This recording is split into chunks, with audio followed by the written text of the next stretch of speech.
छोटे से गांव में एक दरिद्र विधवा सुशीला रहती थी। 6 वर्षीय बालक मोहन के अतिरिक्त उसका और कोई नहीं था। वह 2-4 भले घरों से भिक्षा मांगकर अपना तथा बच्चे का पेट भर लेती और भगवान का भजन करती थी।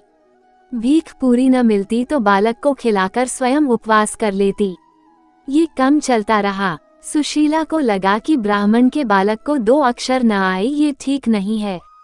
गांव में पढ़ाने की व्यवस्था नहीं थी। गांव से 2 कोस पर एक पाठशाला थी। सुशीला अपने बेटे को लेकर वहां गई। उसकी दरिद्रता तथा रोने पर दया करके वहां के गुरुजी ने बच्चे को पढ़ाना स्वीकार कर लिया। वहां पढ़ने वाले छात्र गुरु के घर में रहते थे, किंतु सुशीला का पुत्र मोहन अभी बहुत छोटा था और सुशीला को भी अपने पुत्र को देखे बिना चैन नहीं पड़ता था। अतः मोहन नित्य पढ़ने जाता और सायंकाल घर लौट आता। उसको विद्या प्राप्ति के लिए प्रतिदिन 4 कोस चलना पड़ता। मार्ग में कुछ दूर जंगल था।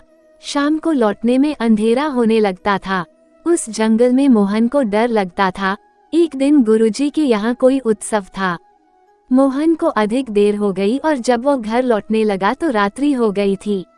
अंधेरी रात जंगली जानवरों की आवाजों से बालक मोहन भय से थर थर कांपने लगा।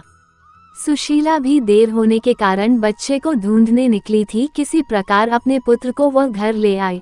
मोहन ने सरलता से कहा, माँ, दूसरे लड़कों को साथ ले जाने तो उनके नौकर आते हैं।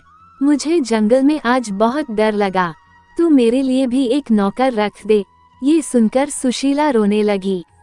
उसके पास इतना पैसा कहा कि नौकर रख सके। माता को रोते देख मोहन ने कहा, माँ, तू रो मत, क्या हमारा और कोई नहीं है?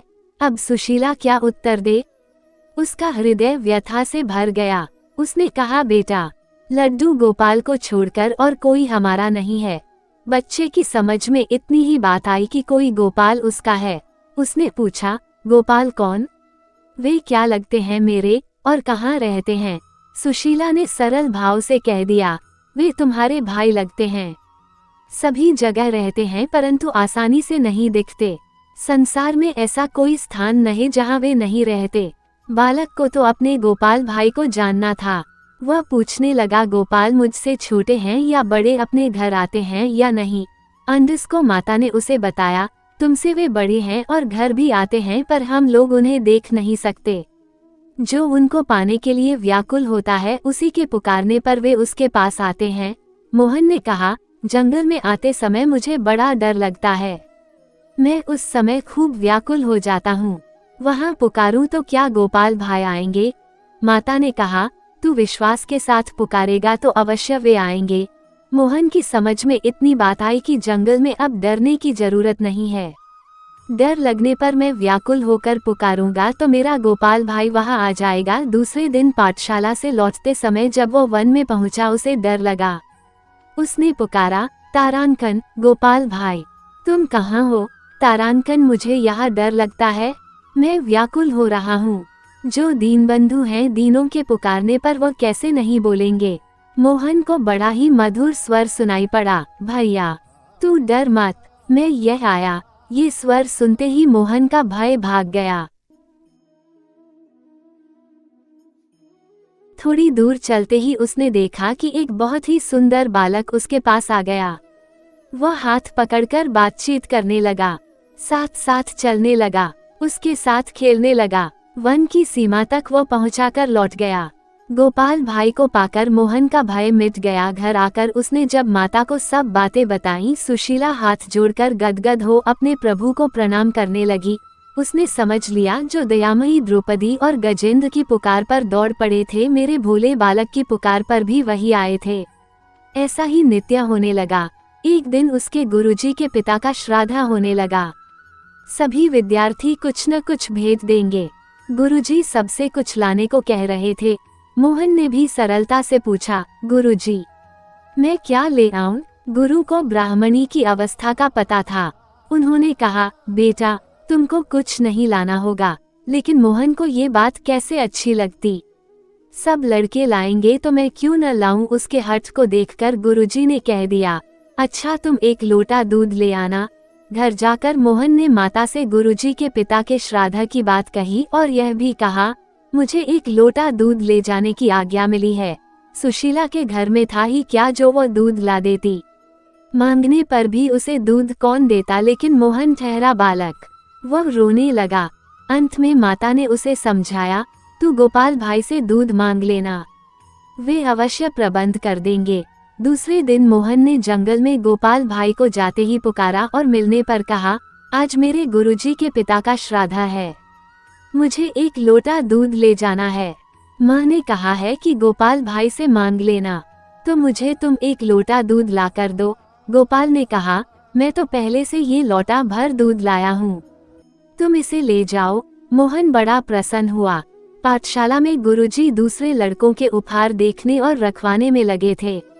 मोहन हंसता हुआ पहुंचा। कुछ देर तो वह प्रतीक्षा करता रहा कि उसके दूध को भी गुरुजी देखेंगे, पर जब किसी का ध्यान उसकी ओर न गया तब वह बोला, गुरुजी मैं दूध लाया हूँ।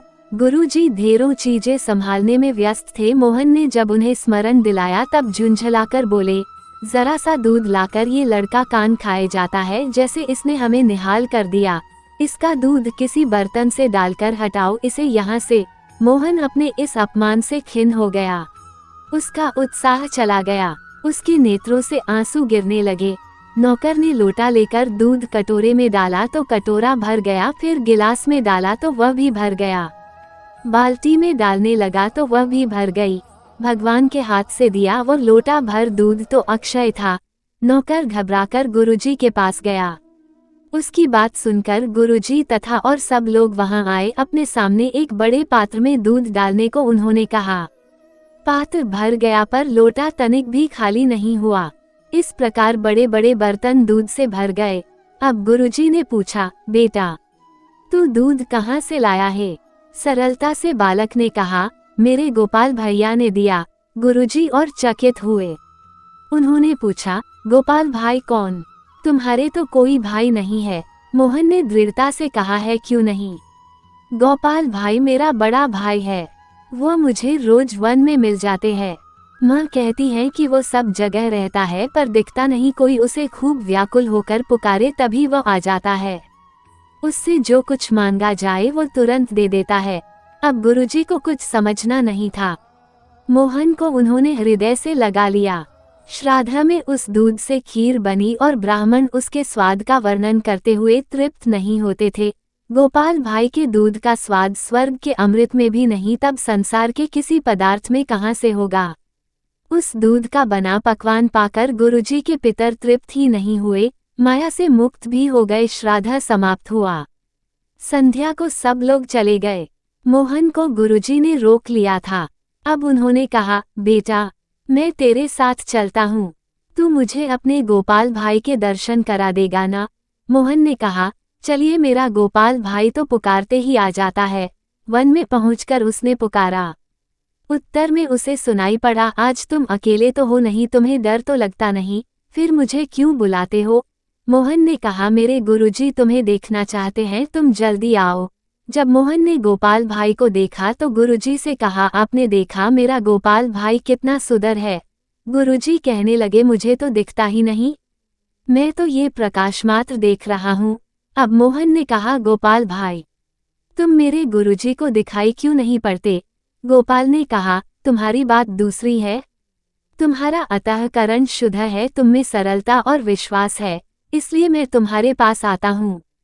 तुम्हारे गुरुदेव को जो प्रकाश दिख गया उनके लिए वही बहुत है, उनका इतने से ही कल्याण हो जाएगा। उस अमृत भरे स्वर को सुनकर गुरुदेव का हृदय गदगद हो गया। उनको अपने हृदय में भगवान के दर्शन हुए। भगवान की उन्होंने स्तुति की। कुछ देर में जब भगवान अंतर्धान हो गए तब मोहन को साथ लेकर वे उसके घर आए और वहां पहुंचकर उनके नेत्र भी धन्य हो गए। गोपाल सुशीला की गोद में बैठे थे और माता की आंखों से अश्रु बह रहे थे। अगर आपको ये कहानी पसंद आए तो कमेंट में जय श्री कृष्णा जरूर लिखें और ऐसे ही नई कहानी के लिए चैनल को सब्सक्राइब करें।